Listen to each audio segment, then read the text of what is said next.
Bismillahirrahmanirrahim. Assalamualaikum warahmatullahi wabarakatuh. Alhamdulillahirabbil alamin. Shalatu wassalamu ala asrofil anbiya'i wal mursalin Sayyidina Muhammad wa ala alihi wa ashabihi ajmain, amma ba'd. Puji syukur kehadirat Allah Subhanahu wa taala karena Dialah Tuhan yang menciptakan kita dan tidak pernah bosan memberikan kita nikmat kesehatan, kesempatan, terlebih lagi nikmat iman serta takwa. Salawat serta salam tidak lupa kita curahkan kepada baginda Muhammad Sallallahu Alaihi Wasallam. Adapun pembahasan pada hari ini kita akan membahas terkait hadis mukhtalif atau ilmu hadis mukhtalif. Terlebih dahulu kita harus mengenal apa sih yang dimaksud dengan hadis mukhtalif itu. Nah, hadis mukhtalif atau kata mukhtalif sendiri merupakan kata yang memiliki makna bertentangan. Dalam beberapa tokoh berpendapat seperti dalam kamus Al-Munawwir itu hadis mukhtalif merupakan hadis yang bertentangan. Sedangkan menurut An-Nawawi hadis mukhtalif merupakan hadis yang bertentangan yang kemudian dapat dikompromikan lalu menggunakan dari salah satu hadis yang paling kuat. Adapun menurut At-Tahnun, yaitu hadis mukhtalif merupakan hadis makbul yang bertentangan. Sedangkan menurut Ajaz Al-Khatib, beliau mengatakan bahwa hadis mukhtalif merupakan hadis yang bertentangan namun bisa dikaji atau dikompromikan. Nah, apabila terdapat kata ilmu pada awalan mukhtalif hadis yang menjadi ilmu mukhtalif hadis, maka akan memiliki makna suatu kajian hadis yang dimana hadis yang dikaji ini merupakan hadis yang bertentangan dari lahirnya yang kemudian dapat dikompromikan lalu diaplikasikan. Mukhtalif hadis sendiri memiliki beberapa nama. Setidaknya ada 4 yang saya dapat. Yang pertama yaitu ikhtilaf al-hadis yang berarti berselisih. Yang kedua yaitu muskil al-hadis yang dimana muskil al-hadis bermakna suatu hadis yang bertentangan namun dia bersumber dari satu yang sama namun apa yang dia tuju atau tingkatan hadis itu berbeda.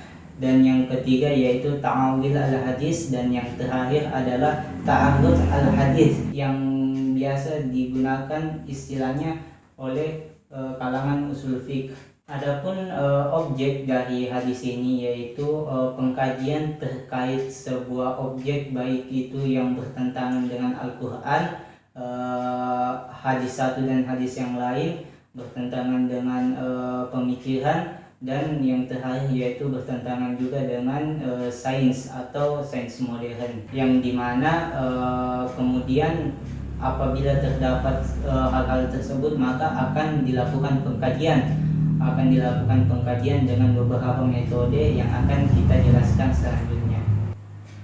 Adapun urgensi dalam mempelajari ilmu mukhtalif hadis yaitu tidak menjadikan kita atau tidak mempermudah kita untuk menjudge suatu hadis apakah hadis itu dhaif ataupun lain sebagainya. Lalu yang kedua yaitu menolak syubhat. Kita menolak syubhat dengan mempelajari hadis ini. Dan yang terakhir yaitu menjelaskan bahwasanya tidak ada pertentangan dalam kalangan hadis sahih, yang dimana hal tersebut merupakan sebuah penyempurna, bukan pelemah apabila terdapat suatu pertentangan atau perselisihan atau tidak senadanya suatu hadis dengan hadis lainnya. Adapun hadis mukhtalif dapat dikatakan mukhtalif atau berselisih yaitu ada beberapa kategori. Pertama, antara hadis satu dan hadis lainnya itu bertentangan, namun apa yang dia tuju itu sama, tetapi ada perbedaan tingkatan hukum di antara kedua hadis ini. Lalu yang kedua yaitu hadis tersebut dapat dikompromikan. Dan yang terakhir yaitu pertentangan antara hadis satu dan hadis lain ini memiliki tingkatan yang sama. Seperti hadis A mengatakan ini dengan kualitas sahih, dan hadis B mengatakan hal ini, namun kualitasnya juga sama dengan hadis A, yaitu sahih. Maka beberapa kategori ini merupakan, atau beberapa contoh gambaran ini merupakan gambaran sebuah hadis dapat dikatakan mukhtalif. Adapun metode yang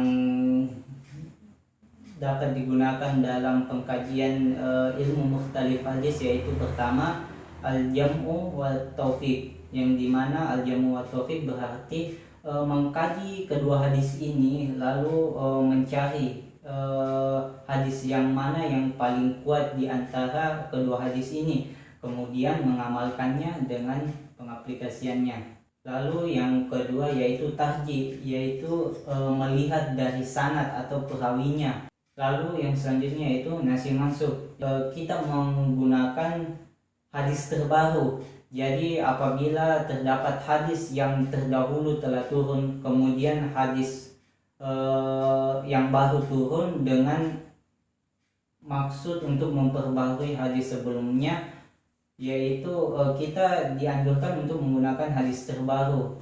Dan yang terakhir yaitu tawakuf, yang dimana kita mendiamkan kedua hadis ini dan tidak mengamalkannya sama sekali. Setelah al-jamu wa taufiq tidak berhasil, tahjib pun tidak berhasil, dan kemudian jalan terakhirnya yaitu tawakuf, tidak mengamalkan kedua hadis ini. Adapun penyebab terjadinya hadis mukhtalif yaitu ada beberapa faktor.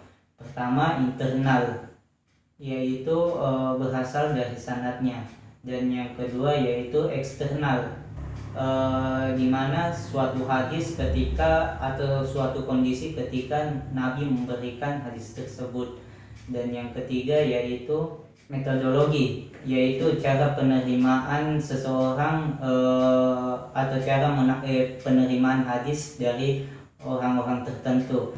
Dan yang terakhir yaitu ideologi, yang dimana ini merupakan pemahaman berdasarkan mazhab, yang dimana kita tahu umat muslim atau mazhab-mazhab yang diyakini oleh umat muslim itu ada beberapa mazhab. Sedangkan tokoh yang membahas terkait ilmu mukhtalif hadis ini pertama kali yaitu Imam Syafi'i, yang dimana beliau pertama kali mengkaji untuk membahas secara rinci terkait ilmu mukhtalif hadis ini.